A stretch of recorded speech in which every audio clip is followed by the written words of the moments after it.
And so now the invitation is to start to settle into a posture, acknowledging however you are, wherever you are right now.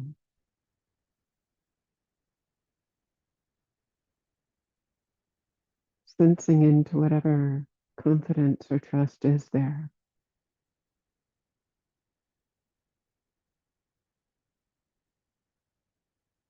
And meeting that with appreciation, with kindness. So I hear the people saying that you can hear me, but it sounds mushy. Unfortunately, I can't do anything about that. Um, so I'm not sure why it's different today than yesterday, but hopefully we will be able to work our way through it.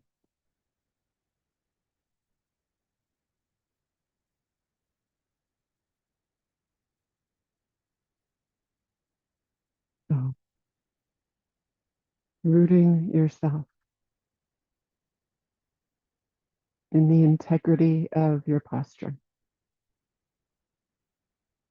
Taking a moment to really notice whether you're sitting, standing, lying down.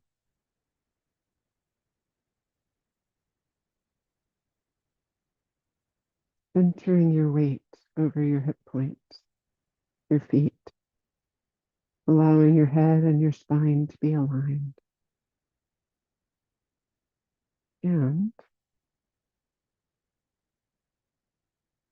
with a couple of relaxed, more intentional, perhaps deeper breaths, relaxing into that uprightness, that posture. Softening your eyes.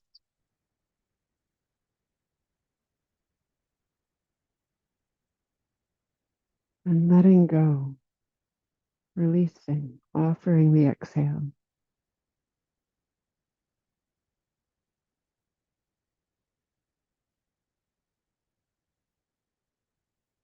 And receiving the inhale, receiving awareness of this moment, here, now.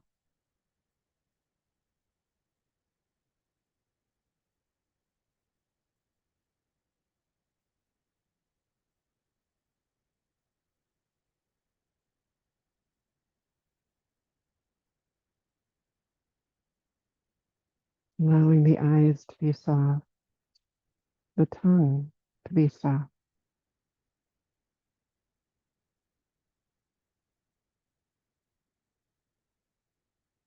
And then inviting the breath to be natural, normal.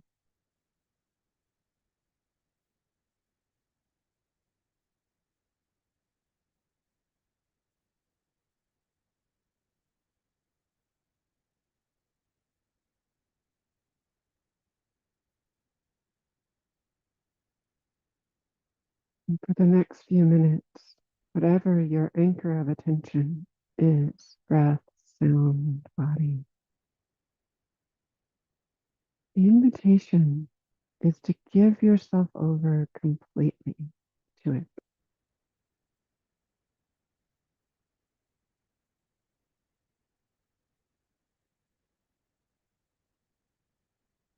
Let go into it.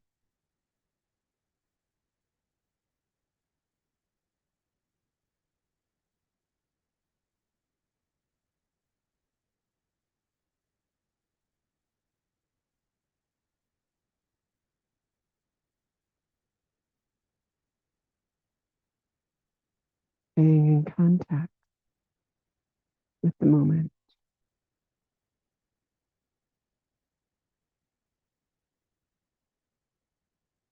And recalling your intention for meditating today, for being here today.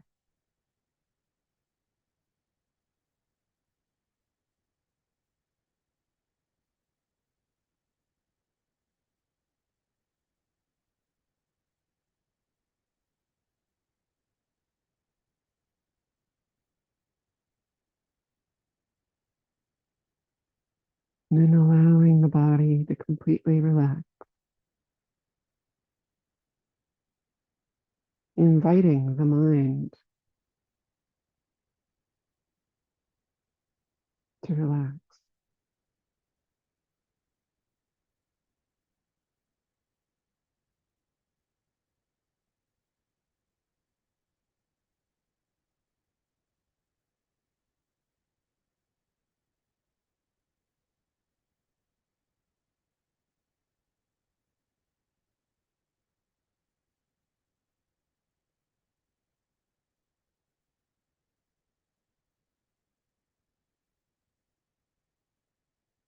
And attentively, completely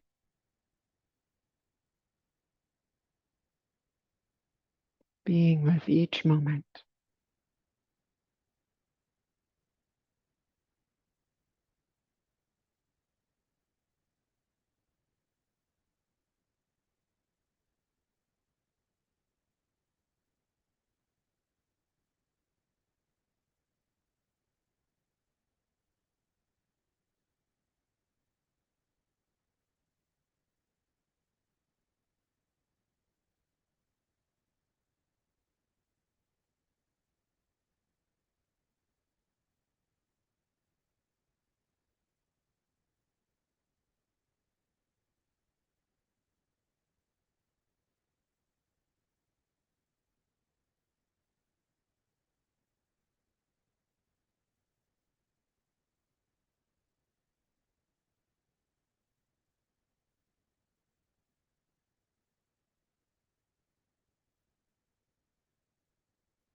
If distractions come, the instruction is to meet the distracted mind with kindness, respect, and graciously, including that too in this moment of awareness, returning to your anchor of attention.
Stabilizing the attention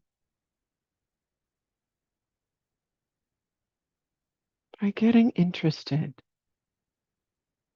in each little arising in the moment,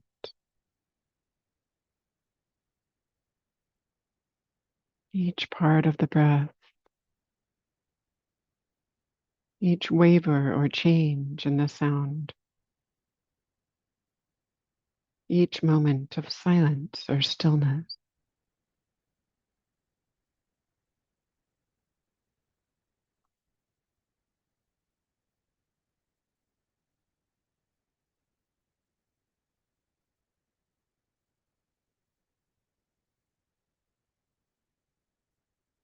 Give each thing in your experience its own time.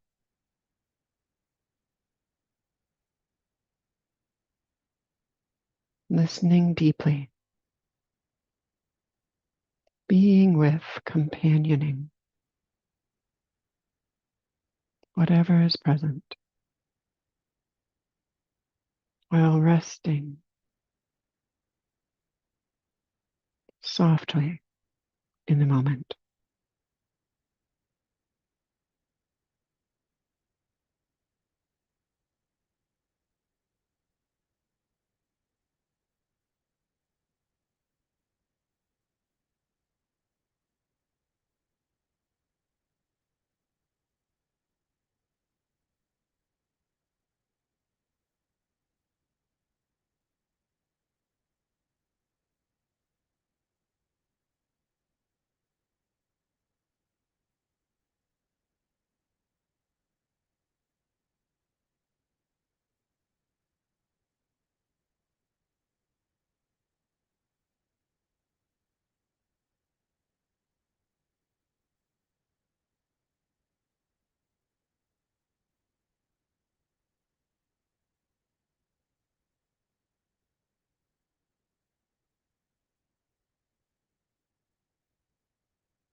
letting go,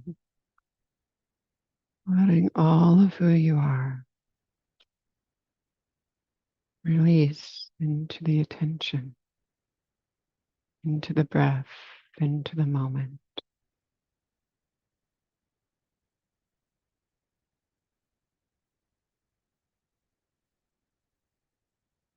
resting, riding in the flow of now.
In the last few moments of our formal meditation together,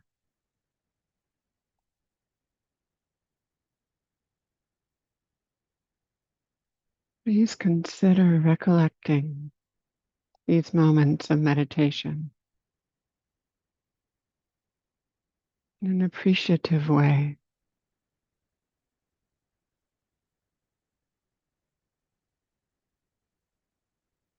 especially recalling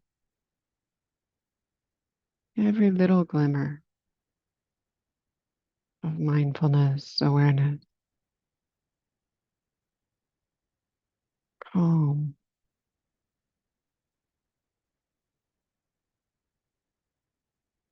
patience, trust,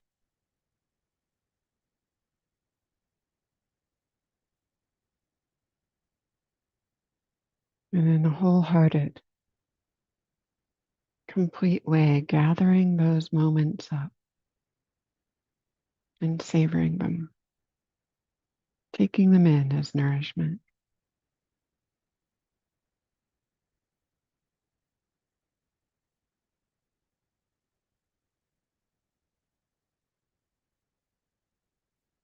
Appreciating,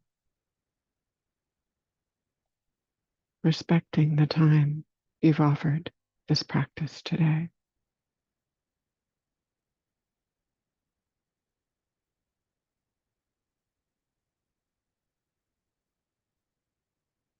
And then casting your internal gaze out to the others in your life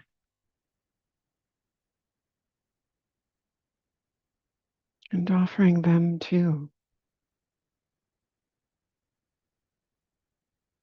the benefits of this practice.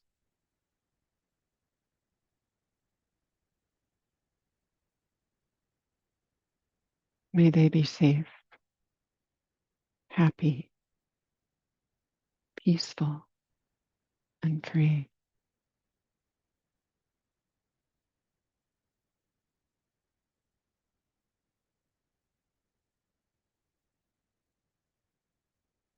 And then allowing those good wishes to extend even further out, as far or near as they want to go.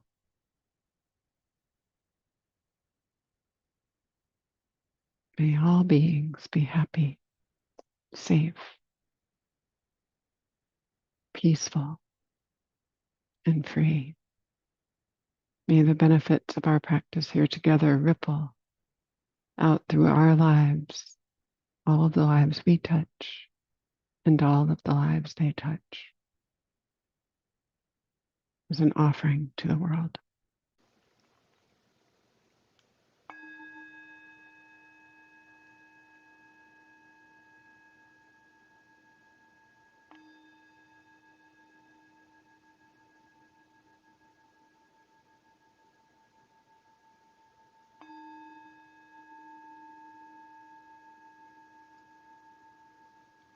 Thank you for the sincerity of your practice.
So thank you, everyone, very much for your practice, your presence here today. And, thank you also, those of you who responded about the theme of confidence and trust yesterday. I'm going to continue today on with this exploration of gifts we can offer the Dharma, Dharmic reciprocity, and how those can resonate and return to us, maybe in a slightly different form, and feed the meditation, feed our maturity, happiness, presence in our lives. So yesterday I talked about trust, confidence, conviction. And today we'll explore the benefits of wholehearted attention, respect in the practice. The Buddha named these qualities as gifts of a good person. And this obscure little discourse, one of the things I'm riffing on this week. Gifts of a good person, a person who offers with integrity. And the language itself, to me, suggests that he's talking about the attitude of the person as well as the process of giving itself. Wholehearted attention is experienced as respect by others. And recently, I heard an anecdote about this, a letter written by the famed abolitionist Frederick Douglass, sort of Civil War era person. And in this letter, he recalled with being deeply impressed by meeting Abraham Lincoln. And even though he and Lincoln were on the same side of the abolition kind of perspective, they differed in their approaches. And in some ways, Douglass had been a big critic of Lincoln.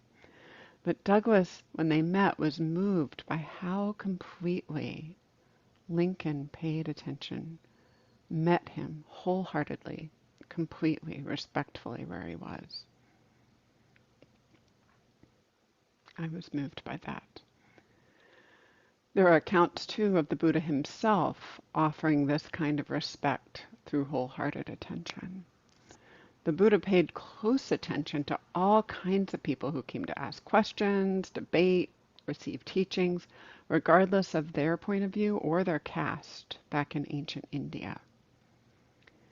There's this story of a leper who came to the outskirts of a large gathering where the Buddha was teaching. And he'd initially come hoping there would be food there. He was hungry. And then he heard the Buddha teaching and decided to stay and just listen to the teachings. And the Buddha scanned the crowd and attentively noticed that this man was there and that he was ready, and he offered the teachings specifically tailored to him. And the man reached full awakening. So rather than casting the person out or ignoring him because lepers didn't look very good and they were kind of reviled, the Buddha met him where he was. This kind of wholehearted attention, respect, doesn't just benefit people on a relational level. It also applies kind of seamlessly, in my own experience, to the practice of meditation itself. Wholehearted attention, complete attention to the most ordinary moments of practice has this resonance. It begins to increase interest in the moment. It's not giving to get, gaining mind, they call it in this scene. That doesn't work. Rather, giving of oneself and one's attention so completely, so wholeheartedly, with such respect.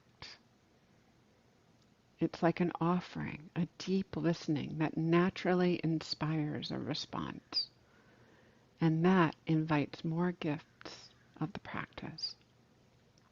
And some of those are that gradually mindful awareness can become more continuous, stable. Awareness itself becomes more resilient, less thrown off by momentary distractions. There's a deeper presence. And then the heart and mind begin to receive all kinds of benefits, of gifts from that more continuous attention. Joy can arise for no good reason.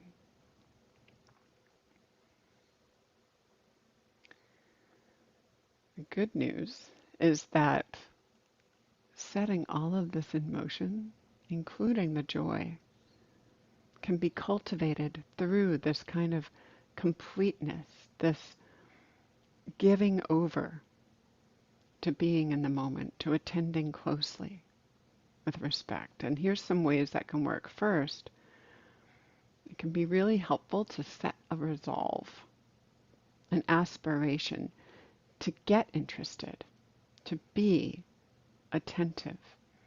This includes getting interested in interest and its opposite, interested in boredom, which has often got an element of aversion in it. Another way that can help is having a respectful, unhurried attitude towards whatever is coming up, to give it its own time. Turn to it completely. And just like with deep, attentive listening, you don't have to agree with what's there. It still helps to offer respect. And speaking of respect, it can be incredibly beneficial to offer yourself internal respect for doing this practice, no matter how it's turning out. Respect for everything that's coming up, everything you meet. When I served as a hospital chaplain, I would go into rooms all day long with people from different walks of life, all kinds of backgrounds. And I soon discovered, very early on, that offering this kind of complete attention and respect opened the door to much more interesting conversations. It served them better, and it served me better too. It felt better in the moment. And this was especially true when encountering difference. Getting interested in someone who didn't seem all that open at first or had a very different way of being often revealed not obvious but very important points of contact between us, or feelings, thoughts, world views that would open into a deeply satisfying, even loving conversation. This wholehearted attention can also feel like love. Doing this even improved my own resiliency. So this is equally true of being in rapport with our own experience. Just as an attentive listener can help the words and ideas and feelings to flow, the conversation to flow. Complete, wholehearted attending to the moment. That also opens things up. It opens a possibility for a whole range of experience that might not normally be available at all. Metabolizing emotions and obvious thoughts, stories, that's just the beginning, an important beginning, and a powerful moment in practice. There's also taking a wholehearted learning mindset towards the tiniest flits of the beginning of a thought. The beginnings of sensations, sounds, can all become apparent. And this supports a whole nother level of freedom in relationship with the moment. The simplest objects, the simplest experiences can become beautiful the sense of wonder and awe for the ordinary. So notice these simple moments, the satisfaction that can be there. And all of this feeds a flexible, fluid continuity of mindful awareness, which in itself feeds contentment, opens the possibility for a deeper, more subtle way of seeing and being. In other words, if you offer yourself, give yourself over completely to the practice, the gifts received can include intrinsic interest and beauty of the ordinary. There's a resonance between the offering and the receiving. The gifts we receive echo, but aren't identical necessarily to the gifts we offer. And these benefits open the heart and mind to still other beautiful experience as well, including the kind of trust and confidence we talked about yesterday. So wholehearted, unwavering, complete attention, respectful attention in my own experience opens the gates of the Dharma practice wide. In a sense, it echoes a very famous teaching by Ajahn Chah, one of the root teachers in this tradition, the Thai forest tradition. He said, if you let go a little, you will have a little peace. If you let go a lot, you will have a lot of peace. And if you let go completely, you will have complete peace. So this, friends, is an invitation to wholeheartedly let go into the Dharma, into your practice. Thank you for your kind attention.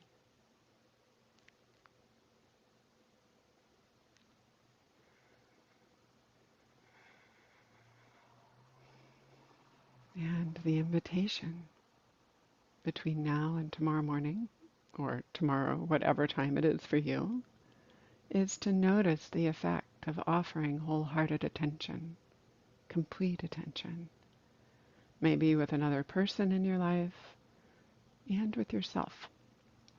I'd love to hear about it.